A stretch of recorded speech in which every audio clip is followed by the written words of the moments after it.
Hello students, देखिए आज का टॉपिक है potential energy of electric dipole in a uniform electric field.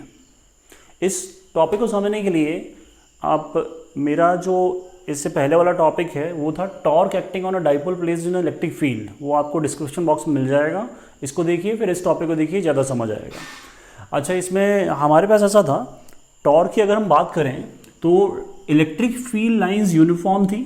उसके अंदर हमने एक डाइपोल को रखा, और डाइपोल जब हम रखते हैं तो उसमें फोर्स एक पॉजिटिव और नेगेटिव दोनों फोर्सेस कपल की तरह काम करते हैं, और ये टॉर्क बन जाती है। Moment of couple is a torque. और वो टॉर्क क्या था, उस टॉर्क का फॉर्मूला था tau is equal to P E sine theta. याद आया? ये वाला टॉर्क का काम था, मतलब टॉर्क का फॉर्मूला था। अब हमारे पास यहाँ पर करना क्या है, हमने पोटेंशियल एनर्जी निकालना है। अब अगर हम इसको समझेंगे यहाँ पोटेंशियल एनर्जी क्या है, तो हम लोग जैसे जानते हैं ना, ग्रेविटेशनल पोटेंशियल एनर्जी पढ़ा था हमने +1 में, तो उसमें उसकी डेफिनेशन याद होगी। It is defined as the amount of work done to move a mass from infinity to a given point. Infinity से एक मास को उठा के हमें लाना, वो ग्रेविटेशनल पोटेंशियल एनर्जी था। सेम वैसे ही यहाँ पर भी है कि हमारे पास पोटेंशियल एनर्जी क्या है, कि पोटेंशियल एनर्जी डाइपोल की बात हो रही है, तो डाइपोल क्या है, combination of system of two equal and opposite charges. तो हमने करना क्या है कि एक डाइपोल को इन्फिनिटी से उठाकर कहाँ लाना है, यूनिफॉर्म इलेक्ट्रिक फील्ड लाइंस के अंदर लाना है। उसके लिए जो आपने वर्क डन किया, that work done is what, potential energy of a dipole. ठीक, तो आप समझ गए कि यहाँ मैं वर्क डन की बात कर रहा हूँ, तो हम पहले वर्क डन निकालेंगे। तो पहले उसको देखिए। इसके लिए मैं यहाँ पर एक असम्पशन डाल रहा हूँ कि लेट डी डब्ल्यू is the amount of work done, छोटा डी डब्ल्यू is small work done to move, amount of work done to move और डाइपोल, मूव नहीं रोटेट होगा, टू रोटेट डाइपोल को रोटेट करना है, डाइपोल एट एन एंगल क्या, डी थीटा। ठीक, तो हमारे पास यहाँ समझाता हूँ कि ये डाइपोल को ना हमने मान लो कि रोटेट करना है स्मॉल एंगल डी थीटा। तो उसके लिए जो आपने वर्क डन किया वो डी डब्ल्यू ले रहे हैं। तो वर्क डन का फॉर्मूला क्या होता है, रोटेशन वाला। ठीक, वो होता है हमारे पास टाउ डी थीटा। ये आता कहाँ से है, हम लोगों ने वर्क डन का फॉर्मूला पढ़ा है, फोर्स इनटू डिस्प्लेसमेंट, पता है ना आपको, वर्क पावर एनर्जी में। तो ये वर्क डन का फॉर्मूले से ही हमने ये बना दिया, फोर्स टॉर्क और डी थीटा, डी एक्स से डी थीटा आ गया, क्योंकि ये लीनियर मोशन के लिए या रोटेशन के लिए आ जाता है, क्योंकि यहाँ पर हम रोटेट कर रहे हैं, क्योंकि टॉर्क की बात हो रही है। इतना ठीक है। अब टॉर्क की वैल्यू यहाँ पर पड़ी हुई है, तो इस वैल्यू को हम यहाँ पुट करेंगे तो आ जाएगा P E sine theta D theta. ये हमारा वर्क डन आ गया। क्लियर? अब इसको सॉल्व करना है, तो सॉल्व करने के लिए क्या है, हम इसमें लिमिट डालेंगे। तो लिमिट डालने के लिए मैं यहाँ पर लिखता हूँ कि let the work done to rotate और डाइपोल फ्रॉम एंगल θ1 टू θ2। मान लो θ1 से θ2 तक हमने डाइपोल को रोटेट किया। अगर आपने रफली डायग्राम देखना है तो ऐसा बन जाएगा, इसका रफली डायग्राम ऐसा बन जाएगा कि हमारे पास dipole initially negative and positive है ये, ठीक है ना। नेगेटिव और पॉजिटिव डाइपोल ने एंगल कितना बनाया, θ1, और उसके बाद आपने उसको रोटेट कर दिया कितना, यहाँ से यहाँ तक, दैट इज θ2। क्लियर? तो हमारे पास वर्क डन आपने किया θ1 से θ2, तो ये जो फॉर्मूला है ना, इसमें आपका लिमिट आ जाएगी, that is what, P E sine theta D theta, और इसमें लिमिट डाल देंगे। ठीक है ना। लिमिट डालने के बाद ये तो चलो वर्क डन बन जाएगा, लिमिट यहाँ आ जाएंगी θ1 से θ2 तक आपने इसको रोटेट किया। ये यहाँ पर था डाइपोल, और फिर इसको आपने रोटेट कर दिया। ठीक, तो अब इसको सॉल्व करें अगर हम, तो पी ई साइन थीटा का इंटीग्रेशन क्या होता है, माइनस कॉस। ठीक है, और लिमिट उस तरफ चली जाती है, जानते हैं आप लोग। अब इसमें लिमिट अगर डालते हैं तो अपर माइनस लोअर आएगा, तो आपके पास बन जाएगा क्या, minus P E cos theta 1 minus cos theta 2 minus theta 1। देखो, और अगर इस माइनस को सब्स्टिट्यूट कर दें तो हमारे पास work done is what, minus अंदर चला गया बच्चों, तो यहाँ पर आ जाएगा cos theta 1 minus cos theta 2। तो ये जो हमारा वर्क डन आया, ये आया जब हमने थीटा 1 से थीटा 2 उसको रोटेट किया। देखिए हमारे पास वर्क डन जो आया that is a P E cos theta 1 minus cos theta 2। जैसे मैंने कहा कि हमारे पास डाइपोल को रोटेट करेंगे फ्रॉम थीटा 1 से थीटा 2, ठीक, और थीटा 1 थीटा 2 किसके साथ बना रहे हैं, with the electric field lines. अब इसमें इसी वर्क डन को हम लोग क्या बोल रहे हैं, this work done is stored in the form of a potential energy, जो कि हमारा टॉपिक है। तो इसको हम इस तरह से लिखेंगे कि U is equal to, potential energy को U से डिनोट करते हैं, तो U is equal to P E cos theta 1 minus cos theta 2। इसका भी यूज़ होता है एंट्रेंस में, नीट और जेई में इसके भी क्वेश्चन आते हैं, तो इसको भी थोड़ा आप ध्यान रखिए, ठीक है। अब हमारे पास यहाँ पर क्या करेंगे, इसको थोड़ा मॉडिफाई करेंगे कि यहाँ पर अब दो एंगल हैं, तो इसको मॉडिफाई करते हैं हम लोग। इसमें एक स्पेशल केस बनाएंगे, मैं यहाँ पर लिख रहा हूँ कि we will take a special case, और स्पेशल केस क्या है मैं लिख देता हूँ कि थीटा 1 को हम 90 लेते हैं और थीटा 2 को हम थीटा लेते हैं। क्लियर है। अब यहाँ 90 है तो इसके बारे में थोड़ा सा थ्योरी को डिस्कस करूँगा मैं, ज़्यादा नहीं। भाई यूनिफॉर्म इलेक्ट्रिक फील्ड लाइंस में ये कह रहे हैं कि थीटा 90, तो थीटा 90 कब होगा, जब हमारे पास डाइपोल को पॉजिटिव और नेगेटिव चार्ज इस तरह से सेपरेशन करते हैं, और ये डाइपोल होता है। तो डाइपोल ने क्या बनाया, यहाँ पर एंगल 90 बनाया, ठीक है। तो ये पोजीशन को हमने चूज़ किया, क्यों किया, क्योंकि हमारे पास क्या है कि जैसे मैंने आपको अभी कहा कि हम इन्फिनिटी से अगर किसी डाइपोल को लाते हैं और वर्क डन करते हैं, उसको वर्क डन को हम पोटेंशियल एनर्जी कहते हैं, ठीक है ना। तो इस पोजीशन को हमने क्यों लिया, क्योंकि इस पोजीशन पर डाइपोल जो है उसका पोटेंशियल एनर्जी क्या होता है, ज़ीरो। ठीक, कैसे, जैसे हमारे पास क्या हुआ कि हम इस चार्ज की बात करते हैं, पॉजिटिव चार्ज की, this is a positive charge. तो अगर हम पॉजिटिव चार्ज इन्फिनिटी से लाते हैं तो उसमें वर्क डन आएगा पॉजिटिव, और इधर से अगर हम लाते हैं नेगेटिव चार्ज तो नेगेटिव चार्ज में आएगा वर्क डन नेगेटिव। तो दोनों का नेट वर्क डन क्या होगा, जीरो। दोनों किस लिए, क्योंकि डाइपोल एक सिस्टम है पॉजिटिव और नेगेटिव का, तो इसका पॉजिटिव इसका नेगेटिव, दोनों का वर्क डन क्या होगा, जीरो। तो नेट वर्क डन जीरो हो गया। तो यहाँ पर हम बोलेंगे कि इस पोजीशन पर हमारे पास पोटेंशियल एनर्जी क्या है, जीरो।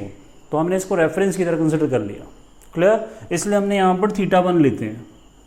और जब हम लोग मानते हैं कि इस डाइपोल को हमने रोटेट कर दिया, कहाँ से, इस तरह से यहाँ तक हमने रोटेट किया, तो यहाँ पर जो एंगल बना ना वो कितना आ गया यहाँ पर, थीटा 1, क्योंकि ये कितना था 90 इलेक्ट्रिक फील्ड के साथ, तो ये थीटा 1, तो थीटा 2 को हमने थीटा मान लिया।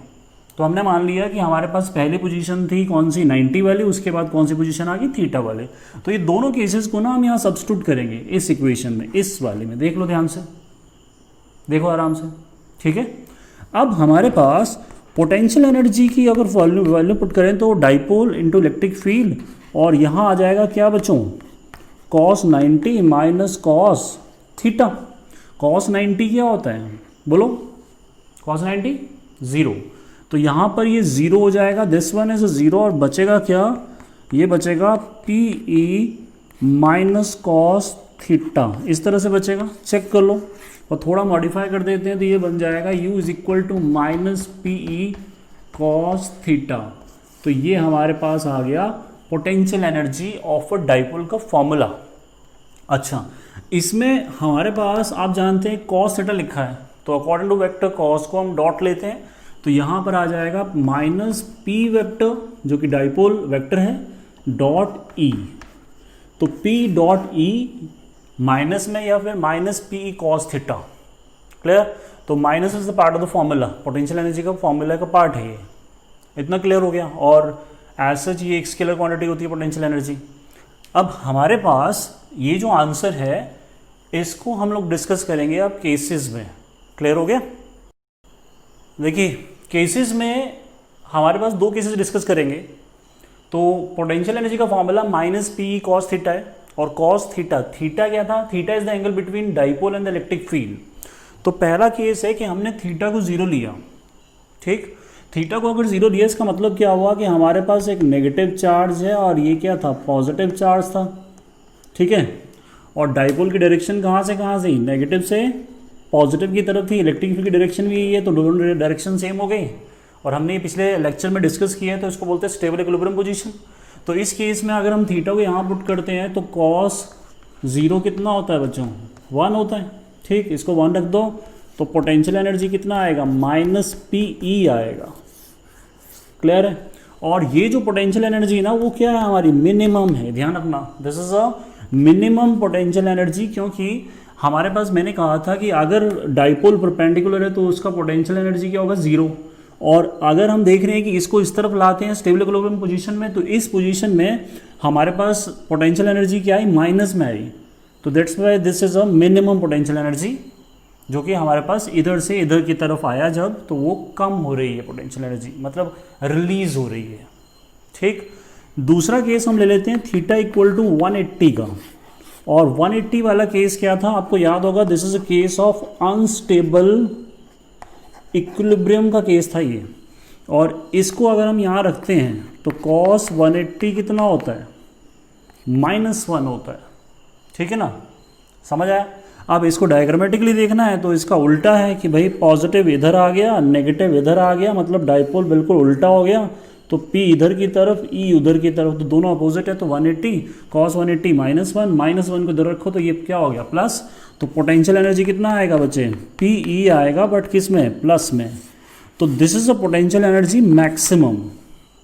तो 3 केस हुए कि हमारे पास परपेंडिकुलर में potential energy of a dipole is 0, और अगर हमारे पास इस तरफ आते हैं, कौन सा पोजीशन थी, ये वाली कहानी थी, ये स्टेबल वाली थी, इसको स्टेबल इक्विलिब्रियम बोलते हैं, जो कि लास्ट लेक्चर में डिस्कस किया था।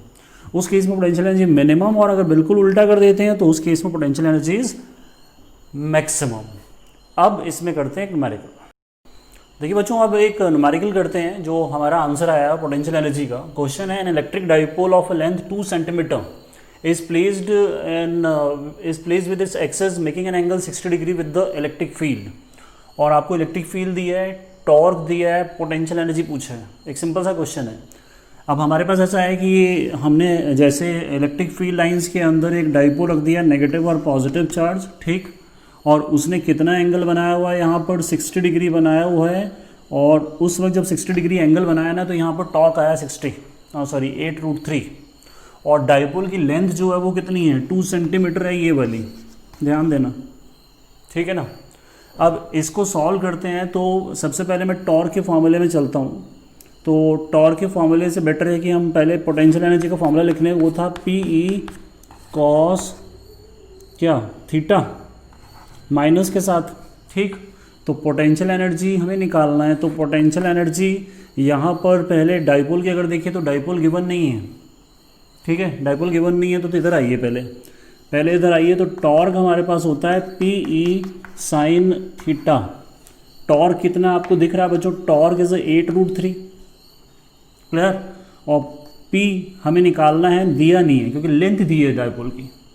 और E कितना अपन के पास, E है 10⁵ और sin 60 लिखना है, यहाँ पर लिख दिया।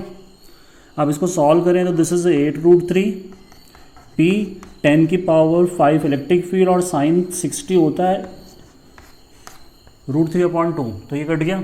तो इसे P देखो क्या आ गया, ये यहाँ आ गया, तो P आ जाएगा आपके पास 16 × 10⁻⁻5। डाइपोल ये आया, चेक करो, ठीक, 10⁻⁻5 आया डाइपोल।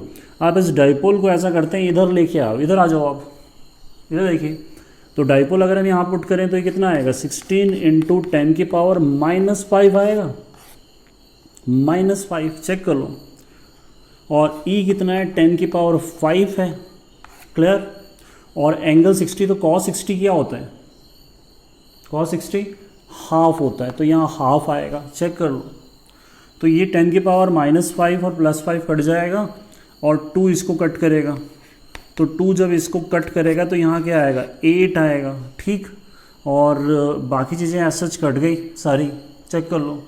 तो 8 जूल माइनस में आया, -8 जूल, मतलब इस केस में हमारे पास एनर्जी नेगेटिव आ रही है, मतलब रिलीज़ हो रही है, क्योंकि ये एज सच 90 से कम है, तो यहाँ नेगेटिव, और 90 से ज़्यादा होगा तो पॉजिटिव। आज के लेक्चर में इतना ही। अगले लेक्चर से हम इसके न्यूमेरिकल स्टार्ट करेंगे, तो तब तक आप इसको पढ़िए, एंजॉय करिए। नेक्स्ट लेक्चर में मिलते हैं।